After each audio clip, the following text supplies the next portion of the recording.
Hi friends, welcome back to channel. So ಈ ವಿಡಿಯೋದಲ್ಲಿ ನೀವು ನೋಡ್ತಾ ಇದ್ದೀರಾ 10 interesting and amazing facts. Number 10, AK-47 ಅನ್ನುವಂಥ ಈ ಒಂದು ಗನ್ನಿನ ಹೆಸರನ್ನು ನೀವು ಕಾಮನಾಗಿ ಕೇಳಿರ್ತೀರ. ಆದರೆ ಈ ಒಂದು ಗನ್ನಿಗೆ AK-47 ಅನ್ನುವಂಥ ಈ ಒಂದು ಹೆಸರು ಯಾವ ರೀತಿ ಬಂತು ಅಂತ ನೀವು ನೋಡೋದಾದರೆ, AK ಅಂತ ಹೇಳಿದ್ರೆ ಆಟೋಮೆಟಾ ಕಲಾಸ್ನಿಕೋವಾ ಅಂತ ಬರುತ್ತೆ ಮೀನಿಂಗು. ಆಟೋಮೆಟಾ ಅಂತ ಹೇಳಿದ್ರೆ ರಷ್ಯನ್ ಭಾಷೆಯಲ್ಲಿ ಆಟೋಮೆಟಿಕ್ ಅಂತ ಮೀನಿಂಗು. ಹಾಗೆಯೇ ಕಲಾಸ್ನಿಕೋವಾ ಅಂತ ಹೇಳಿದ್ರೆ ಈ ಒಂದು ಗನ್ನನ್ನು ಕಂಡುಹಿಡಿದವರ ಹೆಸರು. ಹಾಗೆಯೇ 47 ಅಂತ ಹೇಳಿದ್ರೆ 1947ರಲ್ಲಿ ಈ ಒಂದು ಗನ್ನನ್ನು ಕಂಡುಹಿಡಿಯಲಾಗಿತ್ತು. ಆ ಕಾರಣಕ್ಕಾಗಿಯೇ ಈ ಒಂದು ಗನ್ನಿಗೆ AK-47 ಅನ್ನುವಂಥ ಹೆಸರು ಬಂದಿದೆ. ನಂಬರ್ 9, ನಾರ್ವೆ ಅನ್ನುವಂಥ ಈ ಒಂದು ದೇಶದಲ್ಲಿ ನೀವೇನಾದರೂ ಪೊಲೀಸ್ ಆಫೀಸರ್ ಆಗಬೇಕು ಅಂತ ಹೇಳಿದ್ರೆ ನೀವು 3 ವರ್ಷಗಳ ಕಾಲ ಯೂನಿವರ್ಸಿಟಿ ಕಾಲೇಜ್ನಲ್ಲಿ ಎಜುಕೇಷನ್ನ ಪಡಿಬೇಕು. ನಂಬರ್ 8, ಸ್ಕ್ರೀನ್ ಮೇಲೆ ಕಾಣ್ತಾ ಇರುವಂಥ ಈ ಒಂದು ಇಮೇಜನ್ನು ನೀವು ನೋಡಿದ್ರೆ ನಿಮ್ಗೆ ಅನಿಸ್ತಾ ಇರ್ಬೋದು ಇದೊಂದು ದೊಡ್ಡ ಪ್ರಾಣಿಯ ಮುಖ ಅಂತ.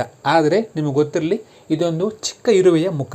ನಾವು ಯಾವಾಗ ಇರುವೆಯ ಮುಖವನ್ನು ಮೈಕ್ರೋಸ್ಕೋಪ್ನಲ್ಲಿ ನೋಡ್ತೀವೋ ನಮ್ಗೆ ಅವಾಗ ಇರುವೆ ಮುಖ ಈ ರೀತಿ ಕಾಣುತ್ತೆ. ನಿಮಗೆಲ್ಲ ಗೊತ್ತಿರೋ ಹಾಗೆ ಕಬ್ಬಿನ ಒಂದು ತುಂಬ ಗಟ್ಟಿಯಾದಂತಹ ಲೋಹ. ಹಾಗೆಯೇ ನಾವು ಇದನ್ನು ಕರಗಿಸೋಕೆ ಅಂದಾಜಾಗಿ 3000 ಡಿಗ್ರಿ ಸೆಲ್ಸಿಯಸ್ನಷ್ಟು ಶಾಖವನ್ನು ಉತ್ಪತ್ತಿ ಮಾಡಬೇಕು. ಹಾಗೆಯೇ ಇನ್ನೊಂದು ತರಹದ ಲೋಹ ಸಿಗುತ್ತೆ. ಇದನ್ನು ಜಸ್ಟ್ ನೀವು ನಿಮ್ಮ ಕೈಯಲ್ಲಿ ತೊಗೊಂಡ್ರೆ ಸಾಕು, ಇದು ಕರಗಿ ಹೋಗುತ್ತೆ. ಇದಕ್ಕೆ ಗ್ಯಾಲಿಯಮ್ ಅಂತ ಕರೀತಾರೆ. ಹಾಗೆಯೇ ನಿಮ್ಗೆ ಗೊತ್ತಿರಲಿ, ಒಬ್ಬ ಆರೋಗ್ಯವಂತ ಮನುಷ್ಯನ ದೇಹದ ತಾಪಮಾನ 36 ಡಿಗ್ರಿ ಸೆಲ್ಸಿಯಸ್ ಇರುತ್ತೆ. ನಂಬರ್ 6, ಭೂಮಿ ಮೇಲೆ ಮುಂಚೆ ಡೈನೋಸಾರ್ಗಳು ಜೀವಿಸ್ತಾ ಇದ್ವು. ಆದರೆ 66 ಮಿಲಿಯನ್ ವರ್ಷಗಳ ಹಿಂದೆ ದೊಡ್ಡದಾದಂತಹ ಒಂದು ಆಸ್ಟ್ರಾಯ್ಡ್ ಬಂದು ಬಡದ ಕಾರಣ ಆಲ್ಮೋಸ್ಟ್ 75% ಜೀವಿಗಳು ನಾಶವಾಗಿದ್ದು.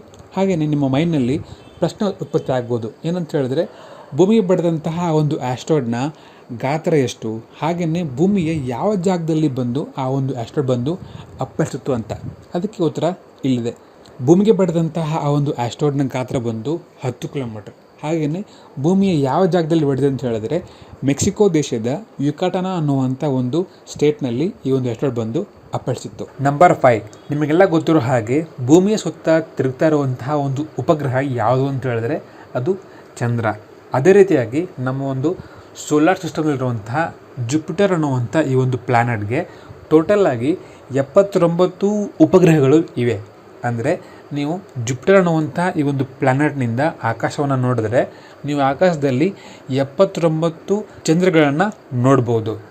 ನಂಬರ್ 4, ಜೆಲ್ಲಿಫಿಶ್ ಅನ್ನುವಂಥ ಈ ಪ್ರಾಣಿ ಹೆಸರನ್ನು ನೀವು ಕೇಳಿರ್ತೀರ. ಇವುಗಳಲ್ಲಿ ಹಾರ್ಟ್, ಬ್ಲಡ್, ಬ್ರೇನ್ ಅನ್ನುವಂಥ ಅಂಗಗಳು ಇರೋದೇ ಇಲ್ಲ. ಹಾಗೆಯೇ ಇವುಗಳು 95% ನೀರಿನಿಂದಲೇ ಮಾಡಲ್ಪಟ್ಟಿರುತ್ತವೆ. ನಂಬರ್ 3, ಮೊಟ್ಟ ಮೊದಲ ಬಾರಿಗೆ ಮಾಡಿದಂತಹ 3D ಫಿಲ್ಮ್ ಯಾವುದು ಅಂತ ಹೇಳಿದ್ರೆ ಹಾಲಿವುಡ್ನ ಪವರ್ ಆಫ್ ಲವ್.